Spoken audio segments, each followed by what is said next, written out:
Hello everybody and welcome to the first of my new How It Works videos for Night of the Dead. So this video is going to be about pathing. Now, why am I doing this? Well, it's simple. As you may have been watching my hardcore mode, let's kill this zombie off. My hardcore mode, I've actually been away from playing this game. I've actually been away from playing this game for a good couple of months. I got to wave 128 in my hardcore mode. There was nothing really challenging me anymore. The base that I had was able to handle anything the game would throw at it. So besides the fact I was, very poorly, I kind of taken a break from Night of the Dead. We'd been doing some PvP and other stuff because there was nothing really to push me into doing any more on my hardcore mode. I actually went off and did a Legendary Escape series, but I kind of left the hardcore mode at wave 128. So anyway, I've taken a break. I come back and the game has changed a lot, as you might have watched on those videos. Wave 129 and wave 130.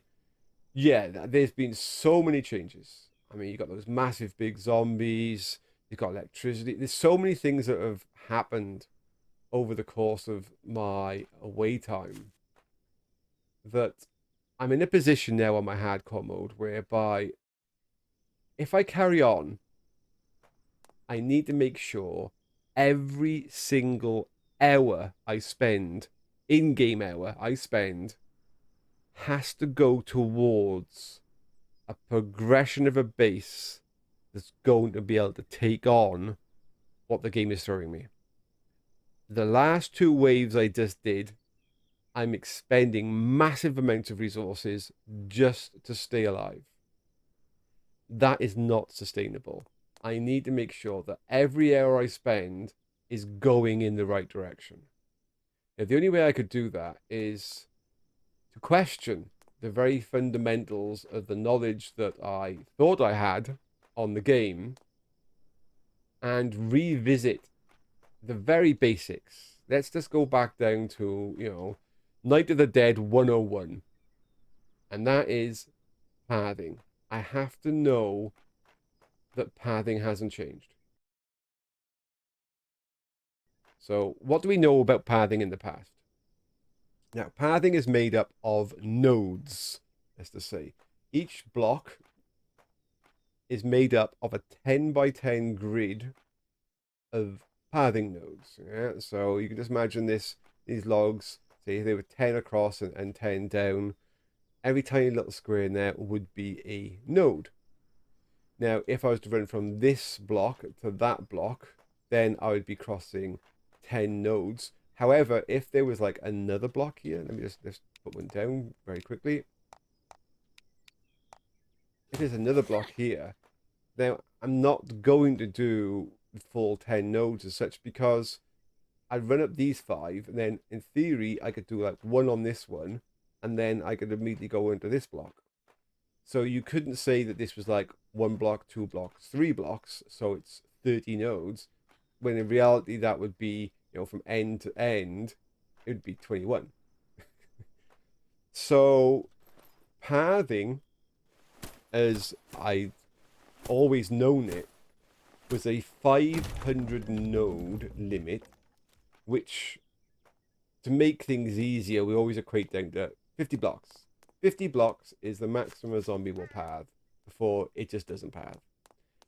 Now, I know you're all there going, oh yeah, but there's all sorts of different zombies now. They don't path the same way. They'll attack. I know that. I need first, before I start playing about with the various zombies, I need to know that my basic understanding is still valid. So for that end, we start off with a stair. Now, already we come into an arguable issue. In the past, stairs have always been questioned as to whether or not they count as a full 10 by 10 node. Now, I've always said, yes, they do. But I know there's been tests in the past whereby it's been questioned, is it or isn't it? Now, especially in this corner, it doesn't look like it's fully intact with the ground, but we'll come to that afterwards. So I'm going to count this as a node. It is a block. So 1, 2, 3, 4, 5, 6, 7, 8, 9. I've marked the 10th with a stone block. And as you can see, as I carry on down this length, we get to 20. Yeah, we get to 30. Oh, you can see where this is going. Okay, now the maximum pathing of a zombie on blocks should be here. This is the 50th node. They shouldn't do it if I'm here or here.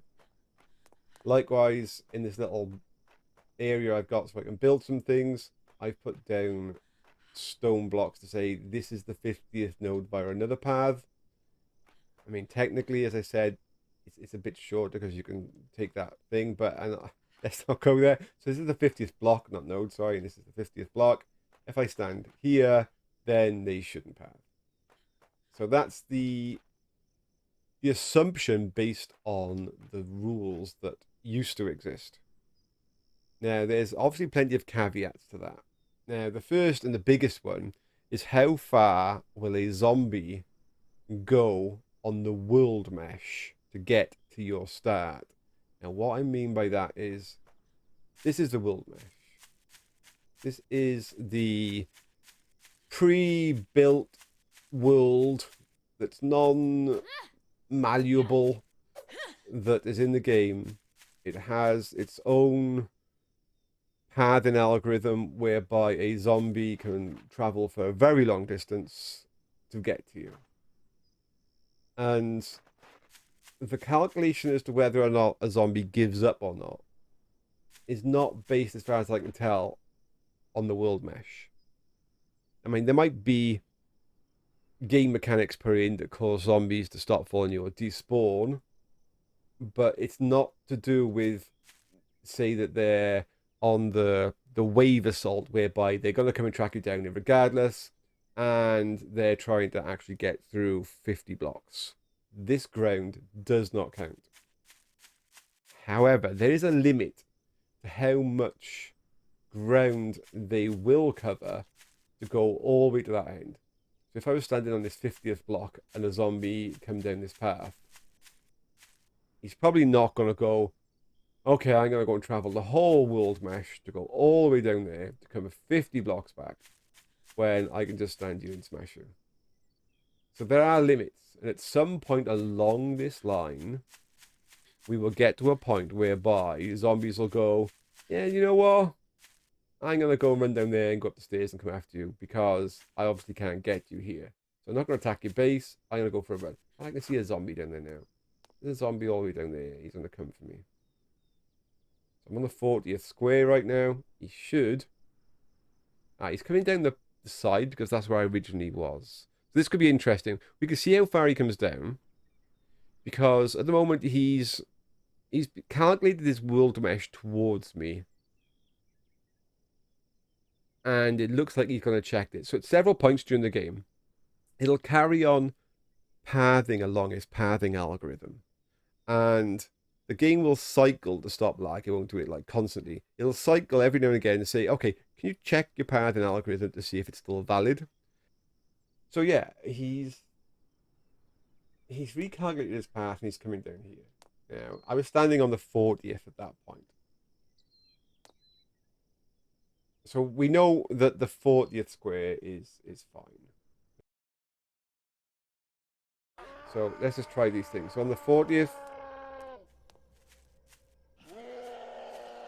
I'll stand in the middle. It attacks on the 39th. It attacks. Waits. Oh, where's it going? Come on, come back. Come back, come back. 39, 38. Let's just go to 37. Come on, come back. You come in. I've got to get you to 37 first, and then ask you to recalculate.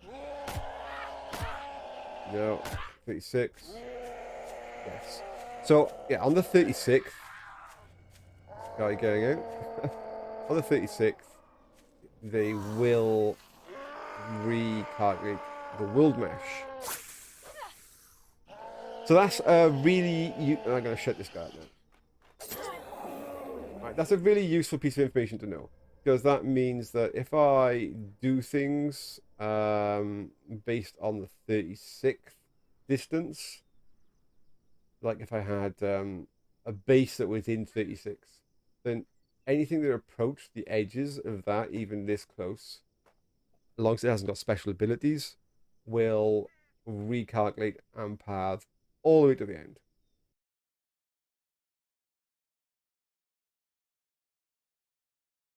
Okay, I've thrown up a quick palisade around the area I am. I'm hoping it's far enough away from me for it to be a deterrent on with regard to using the world mesh or not. We will test that now.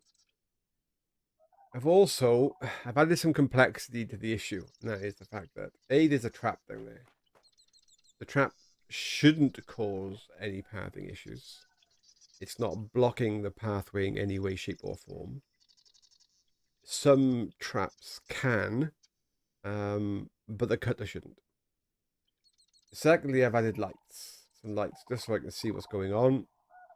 Now, why are lights an issue? Especially since I've got one way off down there in the distance. Don't know if you can see it, but there is. There's been conjecture ever since the start of this game as to some people saying that, zombies go out of their way to attack a light.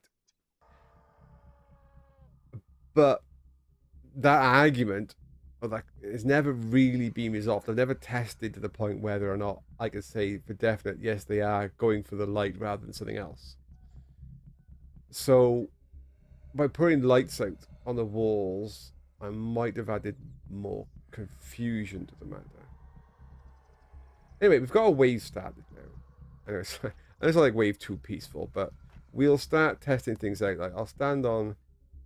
Well, actually, I'll stand on the 50th block. Let's start where we mean to go. I'll stand on the 50th block. I don't know what direction the zombies are coming from. The question is going to be, do any of them start attacking the palisade? That's the first thing I need to know. On the 50th block, do any start attacking the palisades?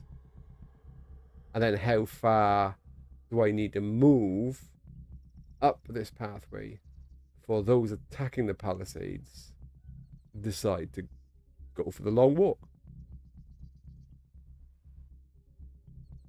Okay, I can see there's already some zombies.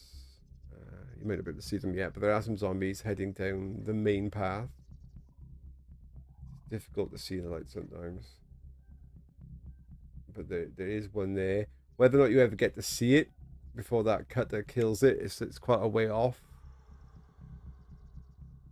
And what this is telling me so far is the information that I was working on from prior understanding of the game for basic zombies still applies. 50 blocks, 500 nodes, and you're good. Any more than that, and we haven't tested going onto these end squares yet, but any more than that, and they should not path, and instead start attacking the nearest base block that they can see. They won't necessarily path straight to you. If there's no obvious way to get to you anywhere, they should just start attacking random building elements. So just because I go back one doesn't mean that they'll start pathing down and trying to go through the nearest wall. That was never the case before in the past. What would happen is, if you can imagine because I'm a computer programmer and I always think about things from a programming point of view. So I would run some kind of A-star algorithm to try and go through as many nodes as I could to create the path, and then, you know, it calculates what the shortest route is. But each step in that process, you can't let it carry on forever. You can't just let that algorithm keep going and going and going and going until eventually it finds a route to somebody. Because that's a huge resource hog on the CPU. You know, the more monsters you've got doing that, and the more complex their pathing's trying to get, the more the game's going to lag, because the monsters are going to go, I'm gone for 2,000 blocks and I still can't find a way to get to this guy, and I'm still trying to calculate.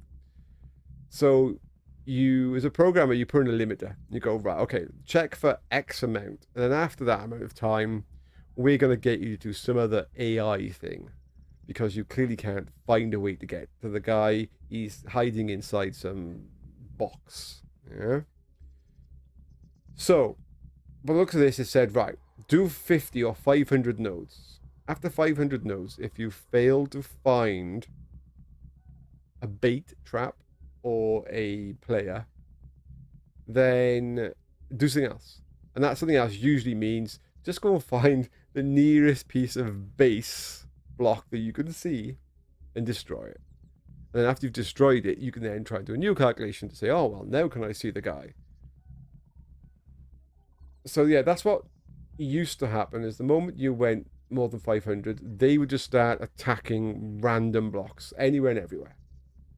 And that was always a telltale sign that you've placed something that's broken your pathing, is if for no apparent reason zombies just started destroying stuff. You go, okay, right, I've clearly, something I've placed as, I can see somebody attacking that light, actually. There's somebody attacking that light. Anyway, something I've placed as broken pathing. So I need to go and try and find what it was and get rid of it quick, or my whole base is going to be destroyed. Now, we've got zombies have got different AI now. I know that. Let me just run up here and see if that guy that's attacking that light is going to not attack that light. There was a guy attacking that light. I actually think he's not going to anymore. He's gone. Which is, yet again, is interesting, because that whole theory of they attack lights or not. Maybe there is like a certain amount of draw. Not much, but because 99% of the zombies just ignored it. But maybe there's like something that on the algorithm does say, oh, there's a 1% chance of going for light. I'm not quite sure yet. I need to test out lighting. That's part of one of the things we'll do on future episodes of pathing, is test out how much lighting affects their pathing and whether or not they'll go off course to get a light. So I will be testing that out at some point, I think. At the moment, I would say that the 50 block is still a real thing. Okay, one other thing we can talk about is the fact that we discussed about cornering on nodes and the fact that cornering on blocks, and when you do the node count, so there's 10 little nodes to each block, and it can take like that corner step. When you're building your base and you're counting out your blocks and you've got turnings, don't go and say, oh, hang on, because I got to turn in, this is just one node. Because zombies might path around that corner differently. There might be other zombies in the way, there might be edges of traps, they might have lost nodes on the way because you've got shredders and stuff. That means they've kind of like go around. So although, you know, you're going across a 10 node square here, if there's a shredder in the middle and they're coming up the middle, then they've got to spend nodes to go around. Yeah. So your 500 node count is your maximum. You don't want to be calculating and adding things based on the 500 count. You need to give yourself breathing space. So when you're doing corners, I mean, if you don't want to count it as a whole block, which I do, at least count it as half a block. But then if you're trying to be that tight, that's it, they're all dead now. If you're trying to be that tight, then you're going to need to start thinking about how many nodes you're losing on a trap. For instance, I'm coming up to this cut. I could go straight forward, but I mean, if the zombie had to go around, he's used up some of his nodes. Oh, here comes some more. I thought they were all gone, but there's some more. So I think there was a couple that couldn't path to me at the 50, maybe then, if they're still coming. Because the music's finished, and I think the boss is dead. The fact that a couple more have decided to come for me now meant that maybe some reason they weren't, these, was it 3, weren't quite happy to path the whole 50 to me. That's what I'm saying. You don't want to build a base where you're pushing things to that 500 node limit. You got to give yourself some kind of breathing room. Oh, I can hear a zombie at the side, actually. Maybe that's what those other zombies were. Maybe they were like a daytime spawn. Oh, it's a pig. So as I said, yeah, you've got to give yourself a little bit of breathing space. So, although I've got this maxed out at 40 right at 50 right now, when I continue to go on with some more complex tests, I'll probably go to the very far end and just bring the stairs in a block or two to give myself, 10 or 20 nodes worth of buffer so that I can play about with various traps and things and test other things out. And maybe make the whole path too wide, 2 blocks wide, just to give them more options of getting down here. So anyway, I hope you enjoyed that. That was the pathing exercise number 1. Just allow me to go back and look at and review what has happened in the various updates that have happened since the game launched, and my knowledge of understanding of how the games work. And I will see you all next time. Bye.